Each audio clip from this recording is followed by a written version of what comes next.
So let's get started. I just want to say for everyone who is on the call right now, for the Hack Clubbers who are able to join, but also for everyone tuning in via YouTube, which just went live, thank you for being here. I also just want to say that I think I speak for all of us when I say that our hearts really go out to everyone in New York. I think in particular, we're going to see a real tragedy unfold over the next week or two. And I'm just so grateful for all the students here, for Chris giving his time, but also for the 10,000 participants in this hackathon who are really, given their weekends to try to make a real difference here. So my name is Zach Lada. I'm the founder of Hack Club. For those of you who aren't familiar with Hack Club is a nonprofit network of teenage hackers. Hack Club is broken down into three key parts. First, there's student-led hacker clubs at high schools all across America and the world. Every single student in this call is a Hack Club leader at their high school. Second, Hack Club is a network of 122 student-led regional hackathons that happen all across the world. And third, there's an online Slack community of 7,000 students that are actively building projects every single day. In total, there's 10,000 students who are part of Hack Club each year. We're so glad to have Chris joining us, but I'm actually not going to be the one hosting. I want to hand it over to Claire Wang, a Hack Club leader from Los Angeles, who's going to be the host on today's AMA. Claire, take it away. Hi, everyone. So I'm Claire. I am a freshman at Asha School in Los Angeles. And so I'll be your host today for the AMA. So our person answering the question today is Chris, if you haven't noticed. And he's the former lead of product at Facebook. And statistically, about 1 in 5 people have used his products. So like Facebook, Instagram, Messenger, WhatsApp. And considering the current audience, I'm like sure that almost all of you have used one of his products. So that's pretty crazy. Also, a little piece of trivia is that he was actually the 40th employee at Facebook and the 13th engineer. So really early on, like that was like when it was still called the Facebook, I think. And so, yeah. Anyways, now we'd like you to ask you to like maybe tell us a story about yourself or something interesting. Yeah, sure. So thanks for having me, you guys, both to Hack Club, who especially I'm honored to be talking to right now because we have, I think, 12 million high school students in the US at home. I think 12 states now have canceled the school for the rest of the year. So I can't imagine what that's like being a high school student, but it's nice to be able to add another video conference to your life and hopefully be useful. And to the COVID hackathon folks, it's been amazing to see the progress so far.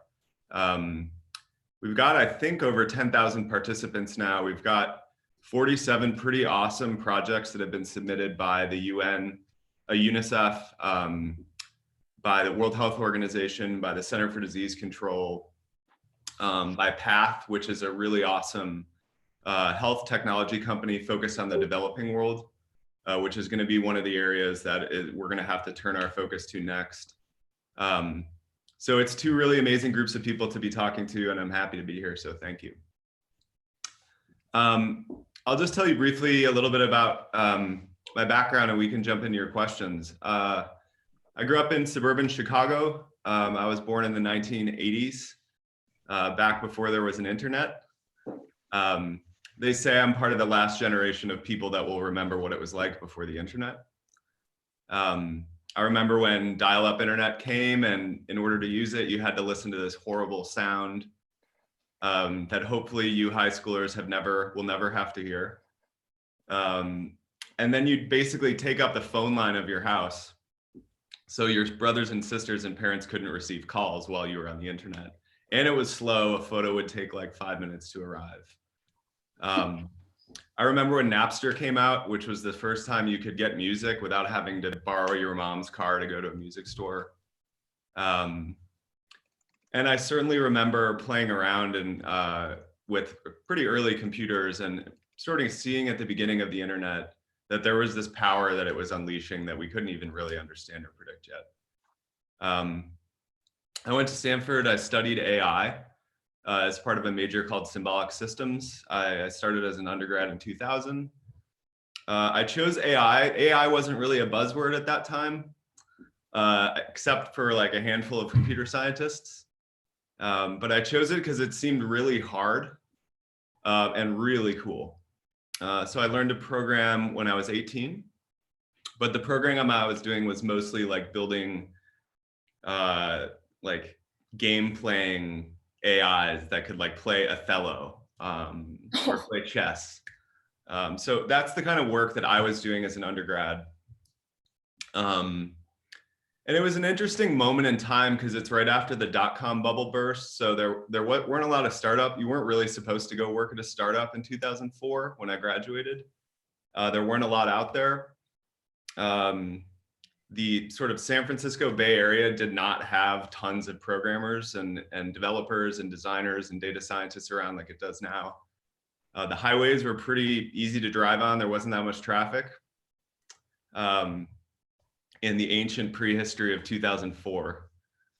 So basically I started in grad school in 2005. I was doing NLP, which is trying to understand how to teach computers to understand language. And that's when the Facebook began. So 2004 is when it launched, and they moved out, Mark and Dustin and Chris Hughes, the founders, moved out here to Palo Alto, where I still am now.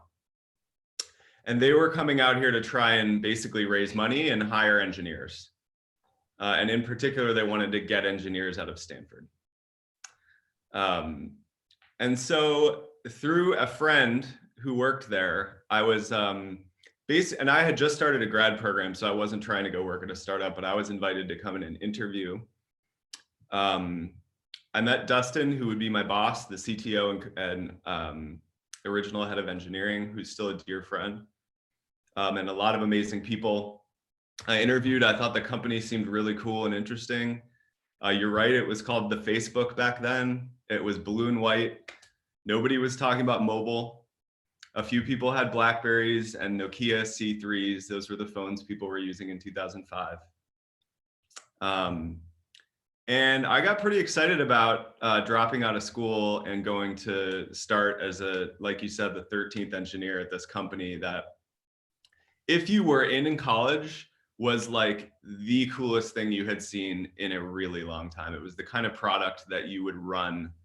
Somebody would run into your dorm room and shake you and be like, you have to see this right now. And there aren't that many products like that, even in a decade.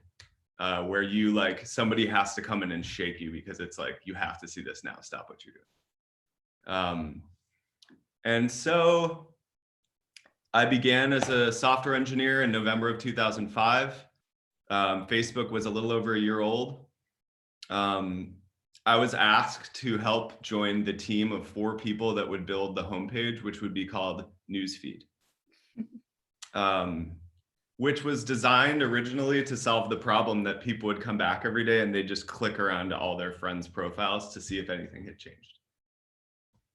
Which was a terrible experience because the whole profile would say like your birthday, your gender, you know, your orientation, where you grew up, all of which you already knew about all of your friends. So you'd be scrolling down basically like 100 pages to see what was new. So anyway, I got started on that. I spent 10 months with a small team, and the first big consumer product I ever worked on ended up being Newsfeed. And, you know, the day it launched, I remember everybody hated it. It was sort of like no one wanted this thing and they didn't understand how it worked. And it was a really good lesson on resilience, getting through the hard part, doing a better job of explaining new products to people, especially when they're using them every day, et cetera. And then I went on to work on a bunch of other projects, and eventually Facebook grew and grew and grew. We internationalized, which was a really crazy experience. We made it available outside of college. We started to see social media getting used for organizing movements. As early as 2006, we started seeing college students create groups to basically raise awareness about human rights issues in Darfur in West Sudan, about breast cancer. It was basically college students trying to create pockets of activism, even all the way back in 2006 and 2007, which sort of foreshadows a lot of what we see social media being used for today. Which is giving voice to new movements, grassroots movements, and letting people organize quickly around things that matter. So anyway, I worked at Facebook for 13 years.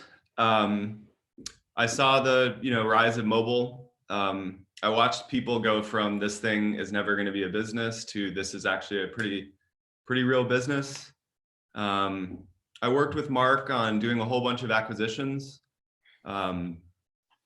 and went through the really sort of crazy period of the last few years where we spent a lot of time shifting the company to focus on safety and security, which was incredibly important, and I think created a lot of lessons and infrastructure that we can spread around the rest of the tech industry. And I left about almost a year ago, and I started focusing on climate change until COVID happened.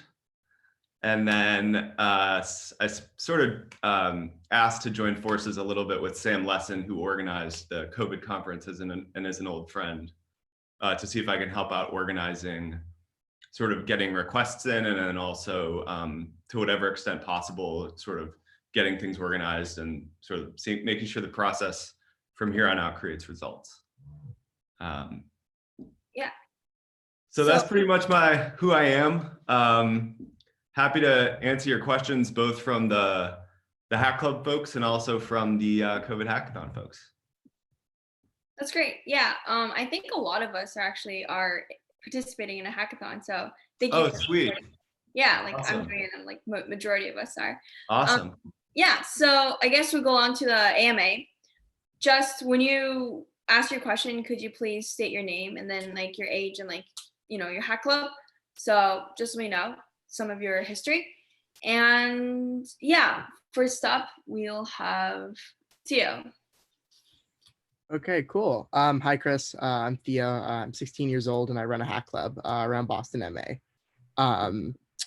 So you joined Facebook, as you said, as the 13th engineer. Can you recall like a moment when you remember thinking like, wow, like this thing is going to be really, really big? And if you can recall that moment, like how did you feel at the time? Yeah, I mean, it's funny because I recall the moments where it was like the growth curves were just exploding, and I also recall the moments where they stopped. And for those of you that will go on to work at startups, I mean, it's a really bipolar experience, which is extreme. And when the growth stops, it's really scary for everybody at the company, because it's not just all their work, it's also their livelihoods and their families. And when did I know it would be really big? Honestly, the day after we launched Newsfeed, like the amount of usage of the site just completely changed. Wow. It was, I want to say like 50% more used sort of per person. I don't remember the exact numbers, and we didn't really have good measurement of anything back then. But there was just a completely different flavor of the experience once you had what basically everybody now understands to be a feed. We hadn't made commenting yet, and we didn't have a like button yet. So this was literally just going through a feed of photos your friends had uploaded. And by the way, uploading photos back then was pretty hard. You needed like an ActiveX control in your browser, and you needed to like plug in your camera with like a USB thing, because like people were not carrying around mobile phones with cameras yet. Right. So I'd say that was the first moment. And then the second was when we started to see what was happening because of that launch. Mm-hmm. Like big groups were forming, which had never happened before. And the groups were not like inane. They were really important, cool organizations. It was groups of students with random, strange interests coming together. I would say that was the moment where we thought this might work outside of college.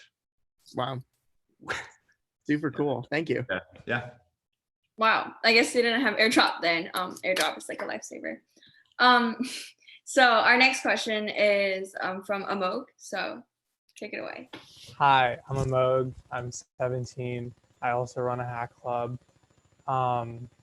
So basically, like when I first heard that you were gonna be doing this AMA, I like pretty much just like read a bunch of articles on you. And then the one that stuck out to me was that it said that like when you left Facebook in 2019, it was actually a part of like this big Facebook thing that they were like shuffling around their executives and also like focusing on prioritizing privacy, which I thought was like really great. And I think everybody remembers like 2 years ago when pretty much the only thing on the news feed was like Cambridge Analytica, Mark Zuckerberg testifying before Congress. So I guess my question is, like, as an employee of Facebook at that time, like, what was your perspective on everything that was going on? And just sort of like, if you can like give us like Facebook's point of view instead of just like what everybody else saw on the news. Sure. Do you mean in 2016 or in 2019? I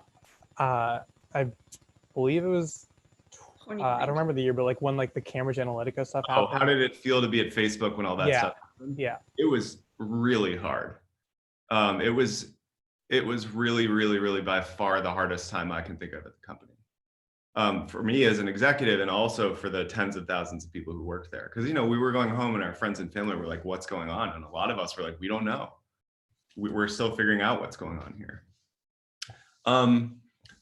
The thing that the company is really good at is responding quickly to emergencies and crises and organizing and getting something done, like creating a good plan. And as soon as there's a plan in place to repair the root cause of the problem and also deal with the offenders, suddenly the energy changes to be like, we're doing something really important and we made mistakes, but we're doing the right thing. And I think that I would say that that was like a muscle that the company learned to flex really well. And then, you know, years later, you had huge amounts of people at the company working specifically on safety and security. And once you have like 1,000 people, really good people whose job it is, and with, you know, who've divided up sort of the different work streams and who know how to measure everything. And, you know, it starts to be a company that's just a lot, you know, it just feels like a place that's like emerged completely out of its startup phase. You know what I mean? And more into the phase of being an institution, which is what you see now. Yeah, thank you. Yeah. Oh, wow. That's really interesting. Yeah, so we have someone else who was not raising her hand, but she has a question from Reese. So Hi. Oh yeah. So my name's Reese. I'm from Cincinnati. I'm 15 and I run a hack club as well. And so my question was, do you think developers should be focused in one area of expertise and master that, or should developers be focused to expand and become more of a full stack developer? Yeah, I think that's a good question. And there's definitely not a right answer to that, because at least at Facebook, we had really people who were the world class at one very, very, very specific thing who were incredibly important, but we also had the people who could flex around. And you kind of need both types of players to run a good institution. And I think if you don't really know what your one thing is going to be, I think it's good to learn a lot of languages, for example. I think for me, you know, the early days of Facebook let me program up and down the stack and gave me a lot more, I guess, fluency with the ability to talk to engineers of different types, which I think is really valuable, especially if you're going to be like a product manager or a manager or any role where you kind of are responsible for translating, you know, what's happening at the infrastructure layer to what's happening at the hardware layer to what's happening at the software layer to design and user interface. So I was much more of the, I guess, secondary type of person. And I think that's probably allowed me to move into more like product management roles. But the general advice on this is to always have one thing that you're like really, really good at. Because that'll help you like get jobs and open doors for you. And then depending on how much impact you're having there, you know, learn some more. Hope that helps. Oh, yeah, so you were like conversed in all different fields, so you can like talk to people better. Yeah. Yeah, if you're organizing a team, it's nice to be able to talk to the JavaScript engineer or the designer and the product manager and the infrastructure engineer and not sound like you don't know what you're talking about. Yeah, that's like, kind of important. Yeah. Actually have like a general education in each of the areas. And I think that's something to aspire to. Cool. So our next question comes from Melody. Go ahead. Hello, everyone. So I'm Melody. I think I'm 20, and I started one of the very first hack clubs. You think you're 20? Yeah, and so right now I'm actually not going to be asking some questions. I'm actually going to be looking for YouTube chat and field in some questions from there. So if you have any questions for Chris, feel free to write in from chat. So, so one of these questions from YouTube is from Karen Lee, and Karen asked, "What impact do you think COVID-19 will have on climate change and the movement towards a more sustainable future?" Well, the short-term impact is actually pretty good on climate change, as you all know. Over the long run, I think it's really, really, really hard to predict. I mean, the economic impact and social impact of this is going to be felt for a long time, even after we sort of get through the health impacts. And I think those sorts of setbacks can both be like good for technology because it creates energy and understanding that technology is going to be part of the way that we navigate our biggest challenges. But on the other hand, I think it's really, really, really too early to say.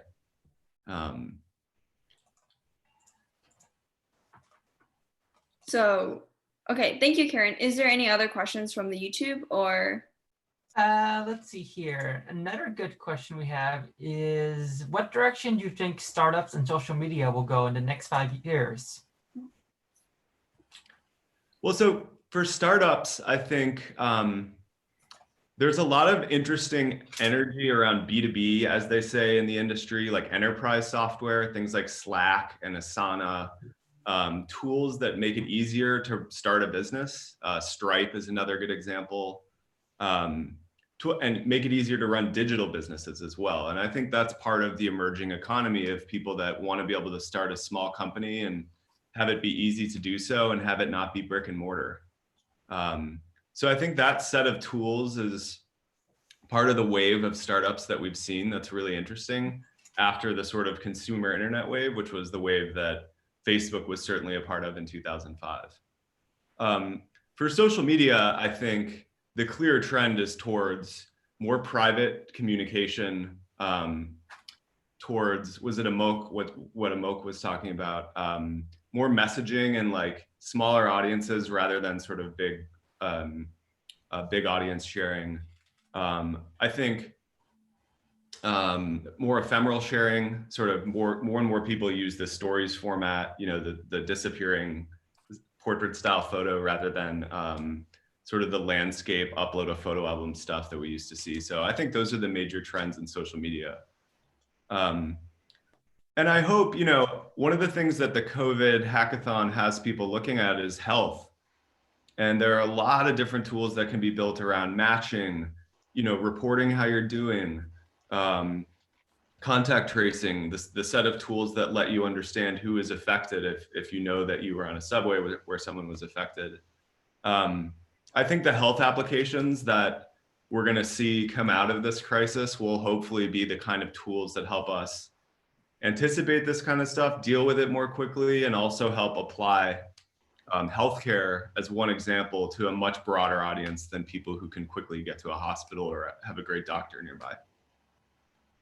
Yeah, I'm sure. I think there's like a lot of hackathon projects working on the wellness track. So yeah, that's strangely very topical. That's great. But kind of obvious. So our next question comes from Shoelle. So take it away. Hi, I'm Sherelle. I'm 16 and I have a hack club. Jaden's here too. He's one of the leaders as well. We run a club in Canada, Winnipeg, Manitoba.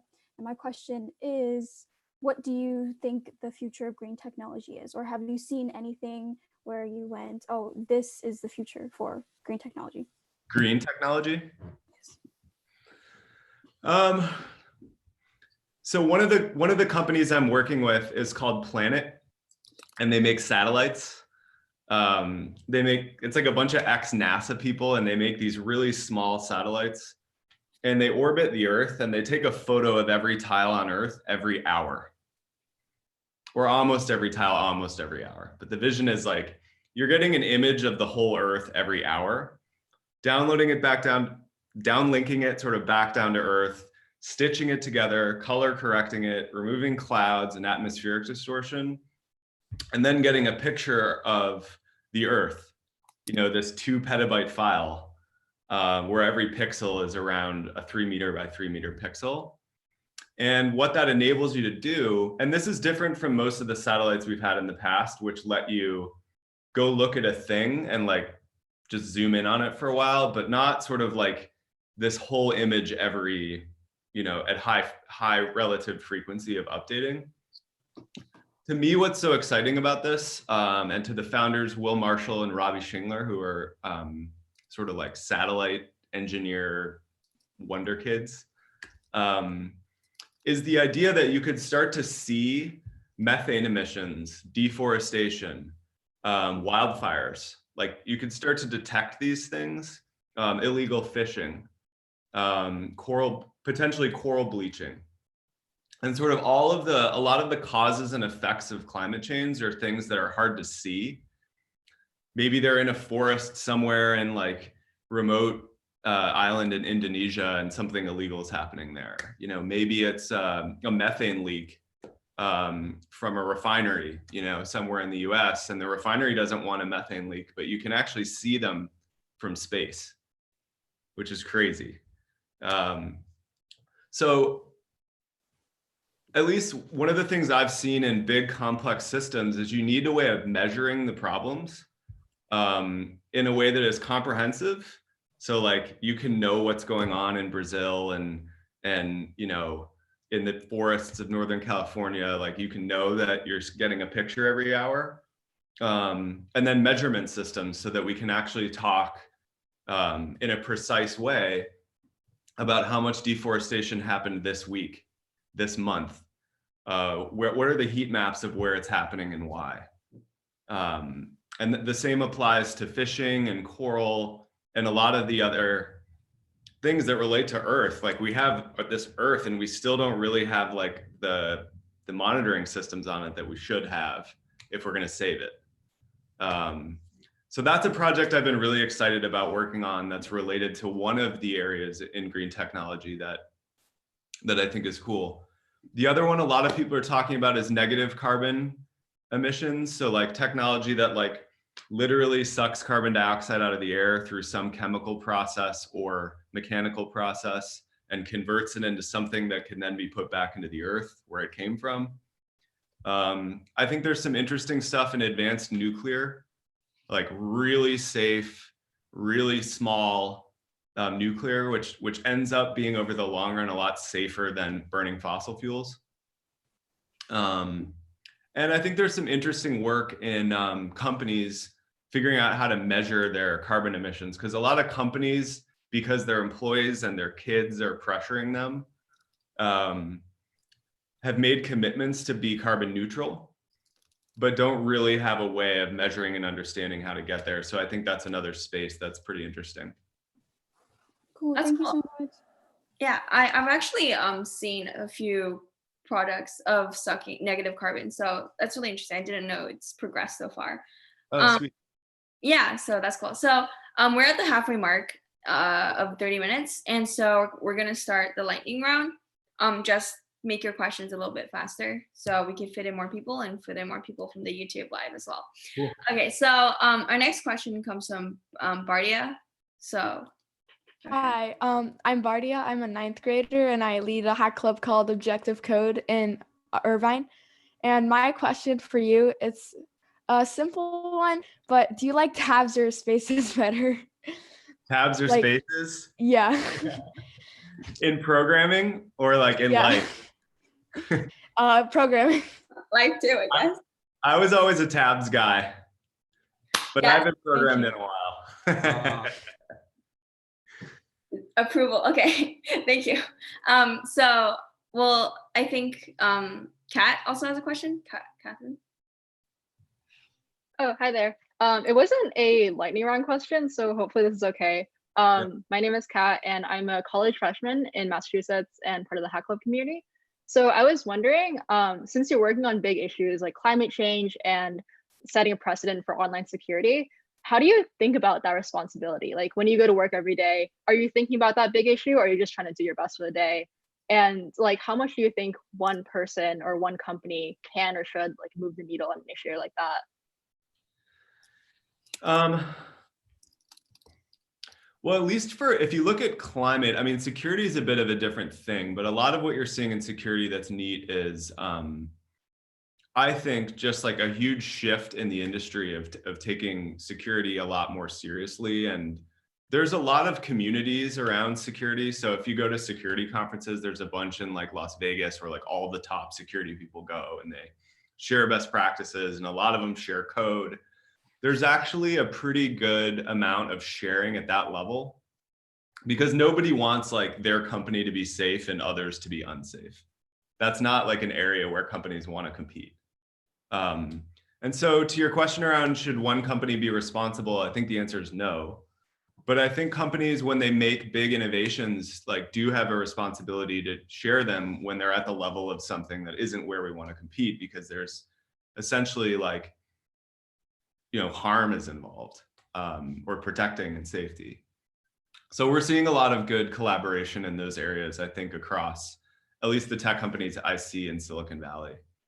On climate, I think it's too early to tell kind of like what the big areas of collaboration are going to be in software. I think, you know, obviously, if you look at energy and government, that's where all of the leverage is right now for, you know, creating policies that actually require companies to change their behavior.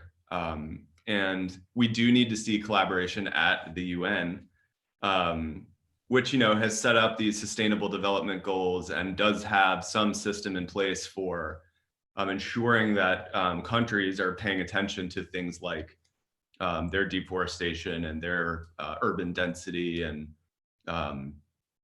gender equality in education and stuff like that. So I think we hope to see the UN play an increasingly important role, because it's the planet and we're not in a situation anymore where one country can solve climate change and the rest can just hang out.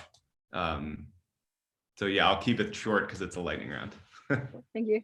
No, but thank you for that answer. That was really interesting. So we're going to route this back to Melody, and I think she has some questions. They have some questions from the YouTube. Yep. So we have two more relatively quick questions from YouTube. So first question comes from Arun Mani, who asks, "Hey Chris, how true to life is the movie The Social Network?" Like 1 out of 100 things are true. You know, I mean, it really misses a lot of people, and it completely misrepresents the people in terms of their character and what their motivations are. I mean, it completely misrepresents Mark. So it was honestly a really tough movie for me to watch, but you shouldn't think that there's much merit to the veracity of it. That's on the record. Yeah, I'm pretty sure this is something we've all been dying to know. All right, so our next question comes from Yusuf Hagi from Hack Club. And Yusuf asks, how do you successfully ask for favors from strangers and loose acquaintances? That's an interesting question. I mean, one of the things you want to do is always provide context. So if I'm ever asking for somebody to like take a meeting with me to explain like battery technology for me, as an example, you want to start with probably like what the context is on what you're trying to do in the world, so that people feel like they're helping not just you, but like a thing. And then the other one always is to give gifts and offer like to also offer to help in whatever area you feel you could help with. So that you're reciprocating, and often starting with a gesture, I would say, is the other thing. And be responsive. Like if you ask someone for help and they get back to you, like immediately respond. I'm amazed at how often sometimes that doesn't happen. It's like, well, really? I mean, I guess like I'm scared of answering important emails, but okay. So I actually have a question for myself. Was there someone you kind of looked up to when you were in high school? Like someone you aspired to be like or learn from? Yeah, it's actually, I would say my role, the person I looked up to most actually just passed away. Her name was Raisa Landor, and she was my great books teacher. Great books is a class where you basically read classics, like you read Plato and Aristotle, and you read Virginia Woolf and, you know, Freud, and, you know, you're not allowed to read like modern stuff. You have to go read the classics. And, you know, she used to have us debate the existence of God in class, which I found to be incredibly empowering, because it really gave you as a high school student the idea that like you were responsible for your own answer. And, you know, I really admired her, and I still, you know, to this day remember a lot of the lessons she taught me. My mom's also a high school teacher, so I have mad respect for high school teachers. That's awesome. I think a lot of them are like teaching classes online now, kind of getting rid of the whole brick and mortar concept. Yep. Yeah, so we have a question from Caleb. So, hi, I'm Caleb. I run a hack club in Florida. I just wanted to ask, how do you think the experience you gained at Facebook has defined you, well, not defined, but has developed you as a developer? Well, so I only wrote code for, I'd say, like my first 3 years there, and I was there for 13 years. So I'm 37 now. But the best thing that happened to me there was, and this was before there was really cloud computing, so you couldn't just like outsource all the server stuff to AWS and Google. So you had to get in there and set up Apache and set up your databases, and we had to rack our own servers in the early days. And do all this stuff where you're like, I don't know how to do that. And then, but then everybody's looking at each other is like, but it has to get done, so we better figure it out.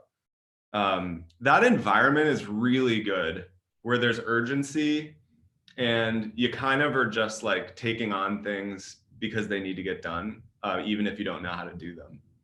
And that skill is one of the best skills to have on earth, because it applies not just in the technical vocabulary, but in other things like learning languages or meeting new people or whatever. So I think that was, to me, the most important experience of the early days was having a sense of capability on things that you didn't believe you could necessarily do, and then learning through doing them that you actually can a lot of the time. wow, yeah. So I'm guessing you didn't actually program that much during your time at Facebook, like not primarily. Well, I mean, the first 3 years I was programming, like I was literally sleeping with a terminal next to my bed. Okay. So I did a lot of programming, and you know, in those 3 years, I would say an insane amount. But running product, you know, you do a lot of, you spend a lot of, you're mostly managing engineers. So it's not like I drifted into, you know, my email inbox for the rest of my career. Yeah.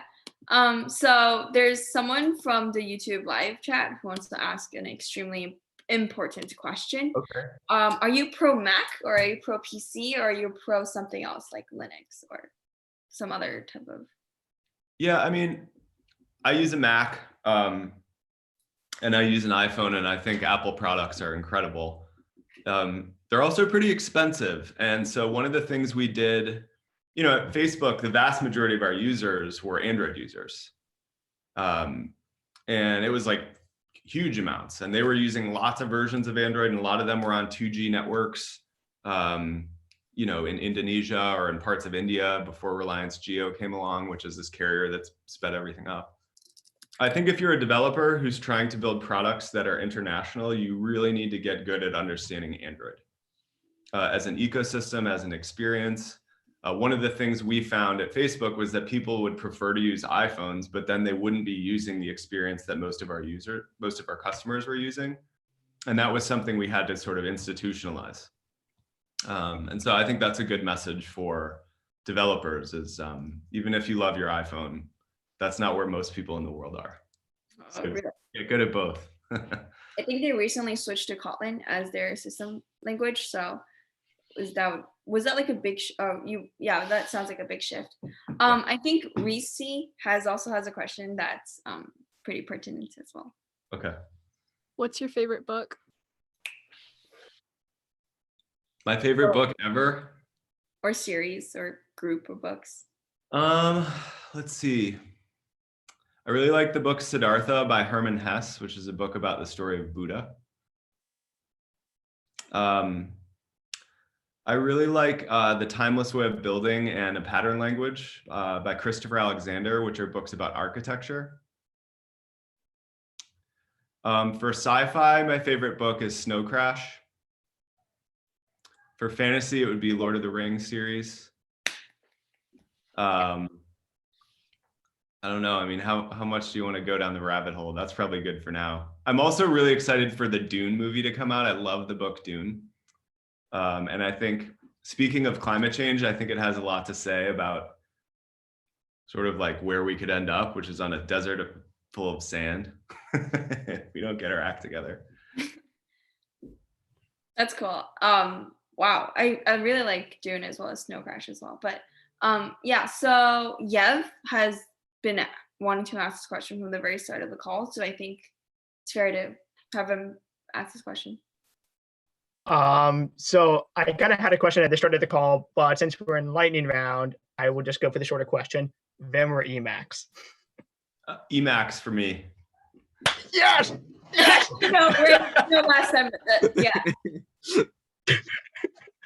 Okay. That was a great question. Very fast. Okay. Jacob said he was gonna leave, so you could ask yours. Hi, my name is Jacob. I'm from Cincinnati, Ohio. This is my shark. And my question is, if you gain the ability to know the answer to one of life's greatest mysteries, what do you want to know? Wow, that's a cool question.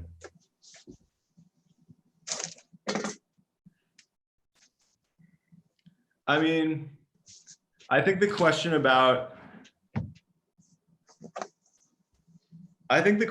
whether there's extraterrestrial life is pretty fascinating to me. And you guys know there's like a whole bunch of physicists and sort of mathematicians out there who've sort of like gotten to this point that we need to understand the bottleneck and thought about it. But that's at least the one that popped into my head. Are we alone? Is there anybody out there? Yeah. So I think let's go back to the YouTube live if you guys all are fine with that. Melody, passing it on to you again. Yep, wonderful. So we have a question from Charity who runs Hack Club in Kenya. And Charity asks, what is one thing you would tell your younger self?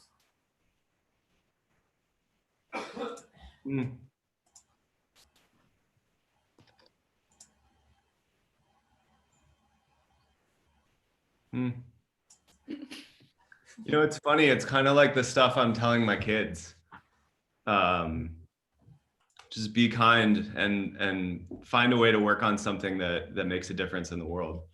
You know, I was pretty lucky to land at Facebook. It was a lot of coincidences and luck such that I was in the right place at the right time. And I got to work at a company that has a huge impact on the way people live and can help a lot of people. But I think, you know, after you can take care of your friends and family, finding something that matters is a really rewarding thing to do and is also really helpful to everybody else. So that'd probably be the message. Wonderful. And then we have another question that's been asked by a few people on YouTube chat. But that question is, what is the most difficult project you worked on at Facebook?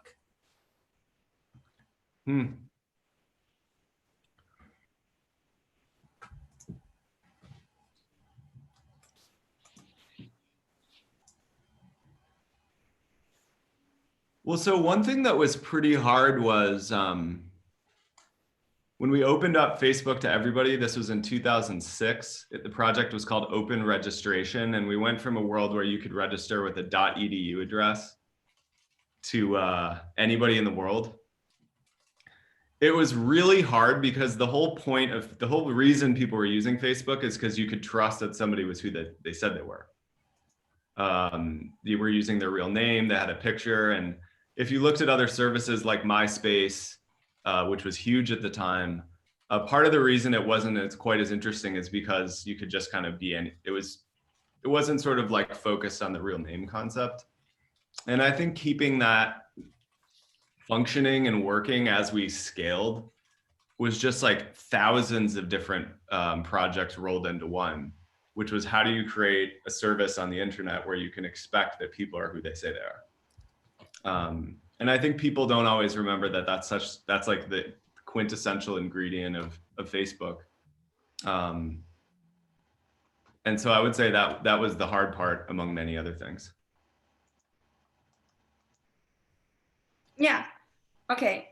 So we're back to us happy Hack Club people. We have a question from Lachlan. Cool. Go ahead. Hi, my name is Lachlan. I'm a former club leader and I'm a first year at NYU. Something that's really small about Facebook that's always kind of fascinated me is that the homepage for logged out users has remained the same for as long as I can remember. Like it's just the sign up form and 3 bullet points about Facebook. And like, of course, there's no shortage of web designers at Facebook. So what, can you share a story of like why the homepage stays the same? I think the honest answer is that the company's been really focused on mobile and not that many people are logged out. So it gets surprisingly little traffic. But it's probably worth taking another look at. That's interesting. We actually just launched a really cool desktop redesign that's rolling out right now. That's really amazing, and we spent a long time on it. It's like a really modern look and feel for the desktop. So if you haven't seen it, I encourage you to check it out. It's really well done. Oh, that's cool. Insider info. So we have about 4 questions left. So just an idea here. Let's see. Our next question comes from Neil Redcar. Oh, hi. I'm Neil Redcar. I have a hack club in California. During your years at Facebook, what was like one of the like best things that like as a programmer, what was like one of the hardest things to implement? There was a funny story about changing a namespace. So namespaces, as you guys know, are like ways of registering lots of information and some information structure. So the original of the Facebook, every college got 100,000 user IDs. So if you were at Harvard, you were 1 to 100,000. And then the second school launch was Stanford, which was, 100,000, 200,000, et cetera, all the way up to, 80,000, 800,000 to 900,000 was Penn State. And the first project I got assigned as an engineer was the problem that we were running out of IDs at Penn State. And anytime anybody hit the register button, an ID was issued. And anytime somebody hit the register button 20,000 times, it was going to overrun the Penn State namespace into whatever the next school was, and like everything would explode.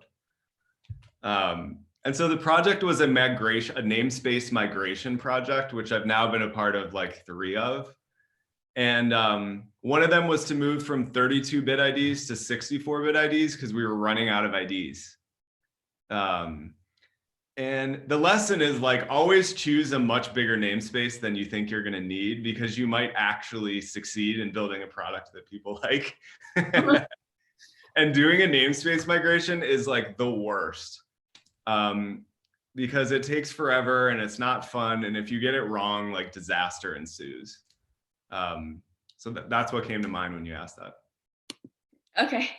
Wow, that's so we have a question from Nathan, and then I think we'll get one question from the YouTube Live. Hi, so I'm Nathan. I run a hack club in Seattle. I'm 17. And you got a board over there. Oh yeah.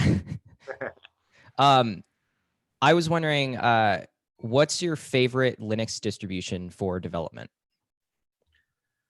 Honestly, man, it's been so long, I can't even remember what we were using back in 2006, 2007. It's been too long for me to have an updated answer that'll help you.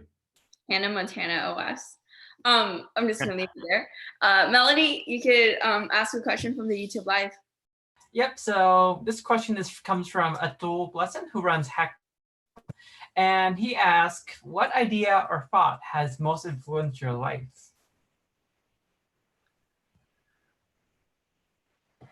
Honestly, one of the one surprising one you may not expect is learning how to meditate.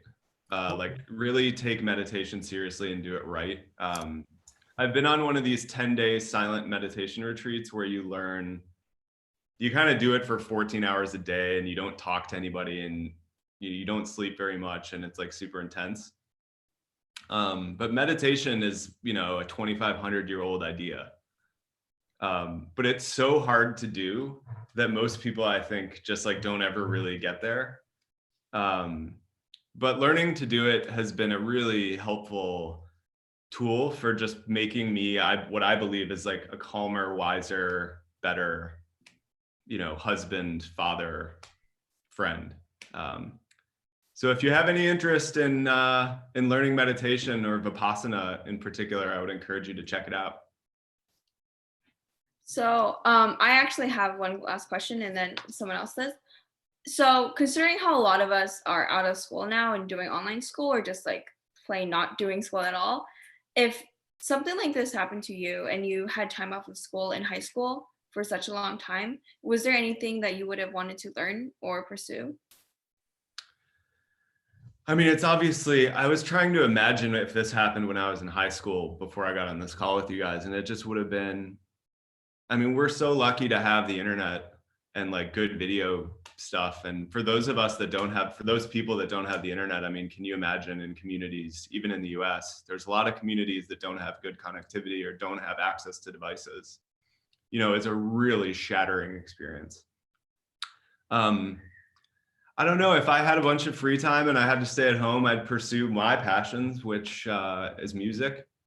I'd choose a few topics to go really deep on. I've been doing that recently with climate. I'd probably just do a lot of programming. For those of you that are calling from the Hack Club, choose a project to prototype and go for it. There's no substitute for experience. And when you get a little bit of time to work like that, I think it's great. I think you guys are also in a situation where a lot of stuff like needs to exist that doesn't work that well. Like, thank God we have Zoom.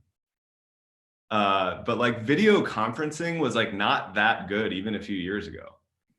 And thank God we have it right now. But I think, just going through the things that you wish you had that you don't right now and putting your mind to them is, I think, a really valuable thing to do.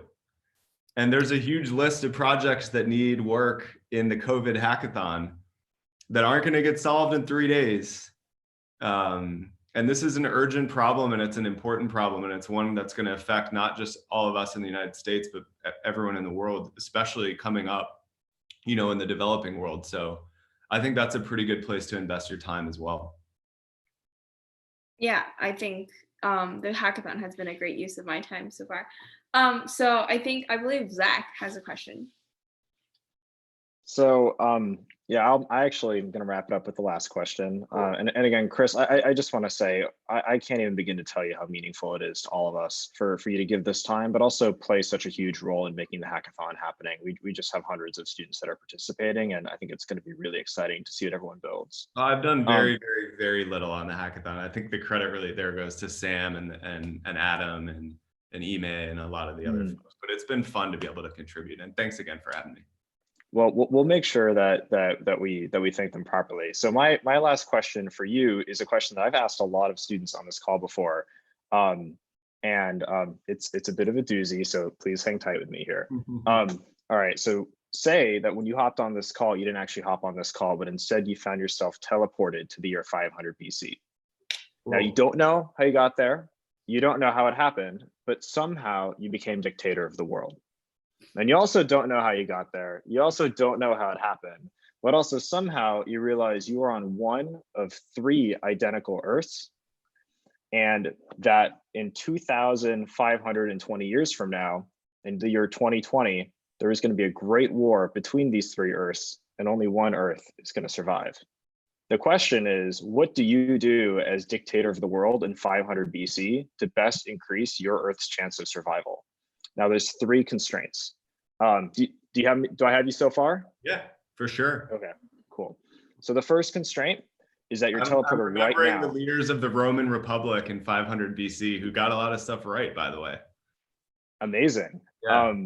So there's 3 constraints. The first is that you're teleported back right now. You can't bring anything with you. You can't prepare any knowledge, but you know everything that's in your head today. The second constraint is that you're still human and you're going to die. So you're not going to live for 2,520 years. You only have the remainder of your lifetime to set your plans into motion. And the third constraint is that the war is inevitable. Diplomacy is not an option. You can't try to move people between Earths. You can picture it as 3 Earths go into a black box, 1 comes out. Cool. And of course, it's 500 BC, so you're restricted accordingly. Like somehow you became dictator of the world, but who knows that if you say something, whether people on the other side of the world are going to hear it. You can assume you speak the local language, and you can start anywhere you want. All right, good one. You want me to start? Yeah, go for it. I'm start with thinking about governance. And one of the interesting things about the Roman Republic, which I think was created in 500 BC, they got through a bunch of kings and then they started the Republic. And remember, democracy was invented in Greece, and the Republic, which was the idea of, you know, splitting up forms of government, having representatives, and having those representatives have fixed terms, having elections, having censuses to count the number of people. I think you got to create those things because I think you want to end up with liberal democracy. I believe that. And you could end up with a lot of different forms of government. I mean, if a few historical events had gone differently in World War II, we would not be living in an Earth where the predominant prevailing form of government is a liberal democracy with fixed terms for leaders who are accountable to representatives of the population in a way that's clear. So I'd set up liberal democracy with a representative republic. I'd want to get global currency out there. I'd want to make sure we had writing and the ability to communicate amongst different societies. If you look at a lot of why the Western European sort of view was able to sort of quote unquote win, if you've ever looked at the book Guns, Germs, and Steel, a lot of it is about having the tool to communicate. Not just like language, but writing and the roads and all these communication tools.